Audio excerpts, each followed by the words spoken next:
Welcome back to another episode. So I just watched a video about the Afghan withdrawal. It just recently came out within the last week, and it was featured on the Sean Ryan show with Tyler Vargas Andrews. He's a young Marine and basically double amputee from his arm and his leg, and it's hard to watch. It's a very long video. It's almost 6 hours, but it basically just details him starting out when he was young, leading all the way up to the years that he enlisted in the military, and then what happened with the withdrawal, what the news isn't talking about, what the media is not covering, and basically all the way up to when he testified in Congress about it. It's remarkable.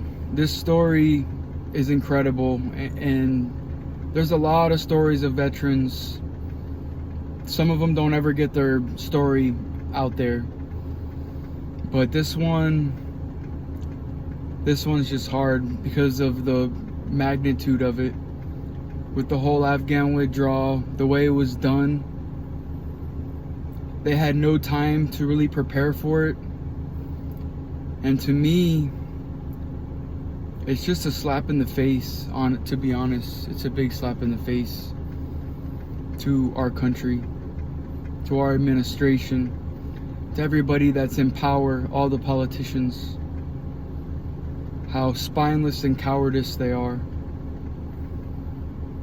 And basically, I won't get into the whole story, but to highlight it, basically they ended up going to Afghanistan. They had some prior missions. They went to Kuwait.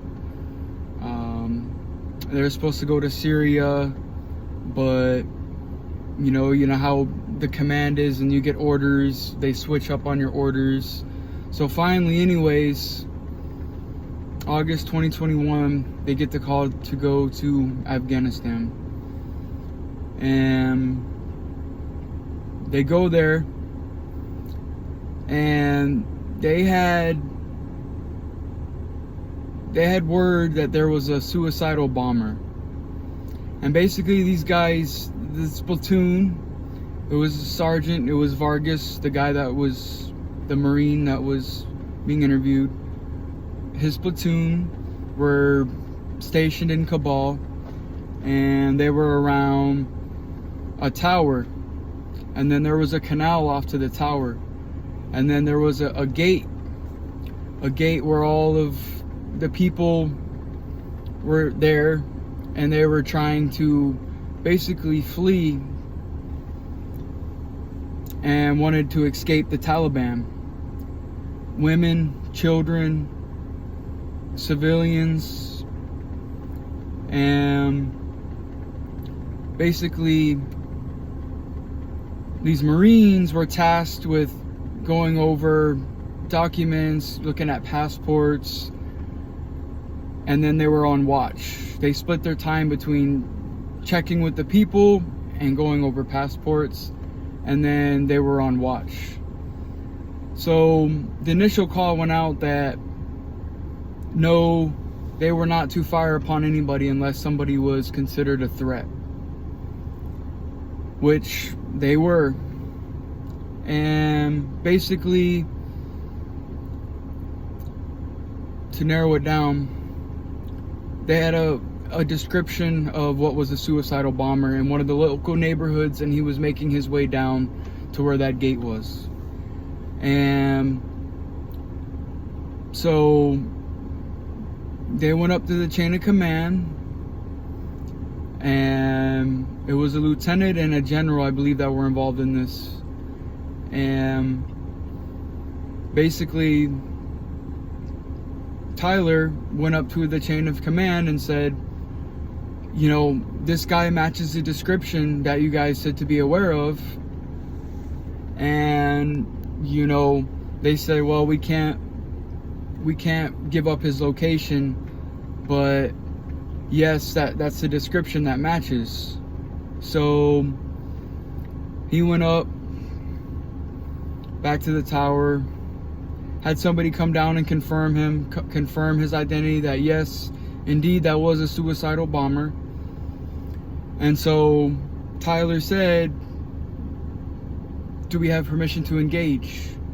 And you know, there's specific ROEs, rules of engagement overseas, you know, that you have to follow. You know, you can't obviously kill an unarmed civilian. The ROEs are very strict. It's not like, you know, how policing's done here in America, but it's a little bit different. They're very strict in the military. And he said, oh, I don't know. And Tyler's like, what do you mean I don't know? He's like, I don't know.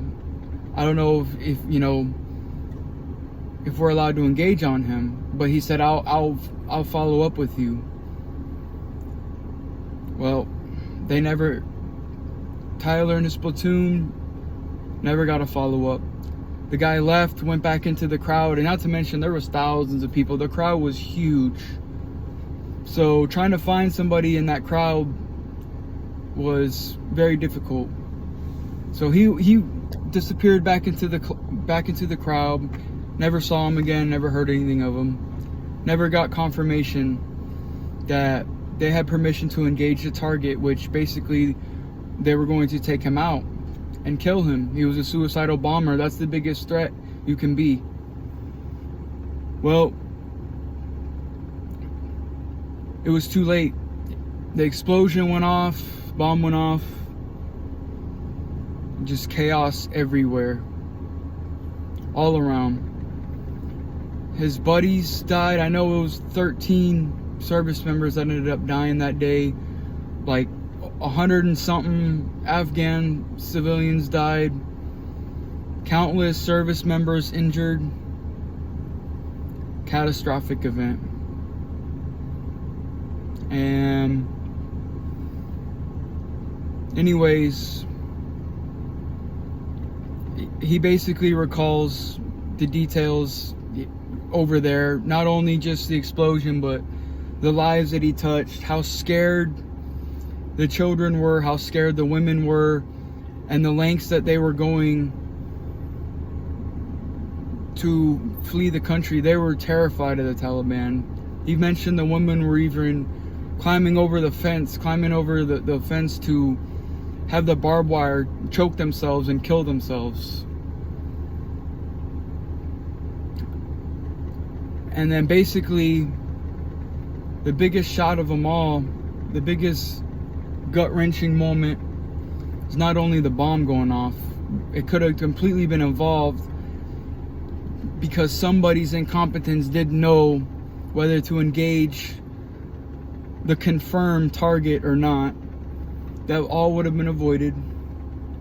But they got a they got a briefing to have the Taliban go down there and help guard the gate down there. So basically, the last 20 years, Afghans been our allies, and now we have to reunite with them. They got sent down there to help the Marines basically take guard. And that was just so gut-wrenching, such a slap in the face. And who's gonna be accountable for this? Obviously, that day there were people that were responsible for that happening. So anyways, this guy he got offered to testify in Congress about what happened. And surprisingly enough, some people in Congress they were basically crying when he gave his testimony. And it was 10 minutes, and he basically had to go through everything that happened in that short amount of time. And he covered pretty much everything that happened in that short amount of time. He wrote up like 9 to 10 pages of his testimony of what happened and summed it up in about 10 minutes. But he got offered A lot of media outlets hit him up after that testimony in court against the Congress. A lot of people supported him, and then of course some people don't want to know the truth, don't give a shit, you know, obviously don't care about our military. But to me, that's the definition of courage. And he knew. He said, you know, nobody's come forward. If nobody's gonna come forward, I will. And he did what he felt was the best thing for his country. And he mentioned he did it for the brothers that died that day. The people that died that day, he did it for. He did it for the people that he went to combat with. And not only that, I think he's doing it for the country, because he really gives a shit about America. But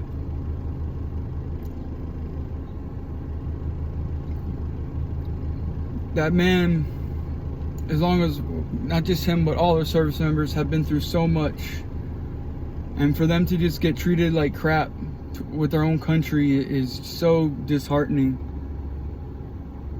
You know, it's almost like they've used us as a pawn. They've used our military as a pawn in their chess game. They've fooled us over and over again. They've fooled us.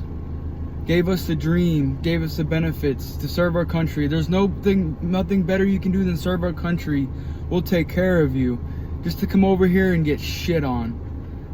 Why would anybody want to go through that? That takes a special individual to go sacrifice everything for their country, lose their limbs, to come back here for people just to not even cover this damn story.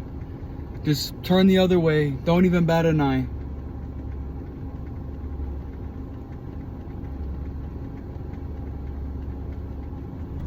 And yet, our people that are supposed to help, the people that are responsible and accountable for these decisions, they don't say anything.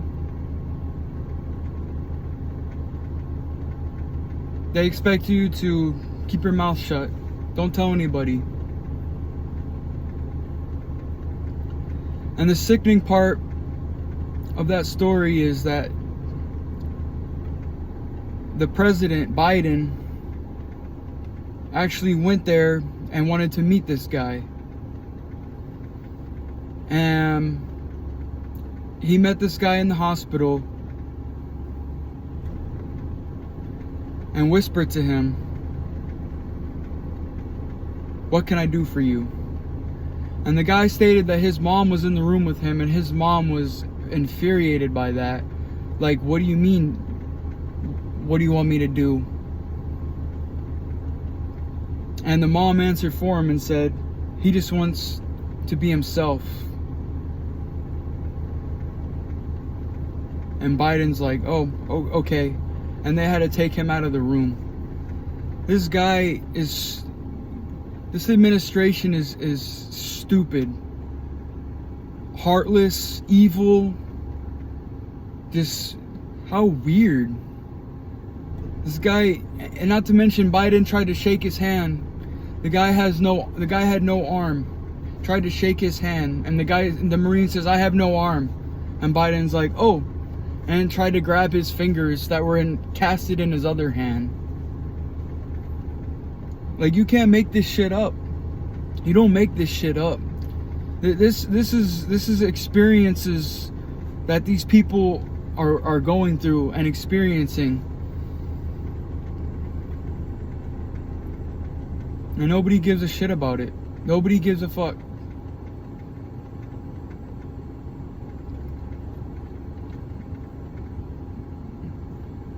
Guys, I encourage everybody to watch that video.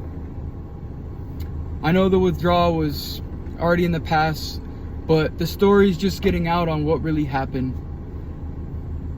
Stop watching the news. If you watch the news now, you're brainwashed. Both parties, Republican, Democrat, you're brainwashed. You need to start looking at actual stories of the horse's mouth. The people that actually went through this and are witnessing what's going on. You need to start looking for their stories and hearing them. This is the real shit that is not being told. They're not telling you on the news. Nobody's telling you. They're all keeping their mouth shut. I would suggest going and looking at this story and what are your thoughts on it? What do you think's the outcome going to be? So basically, you know, Congress put out some subpoenas for some people that are going to be held accountable for it. But are they going to be accountable for what happened that day? I don't know. I don't believe it until I see it. But I'll catch y'all in the next video.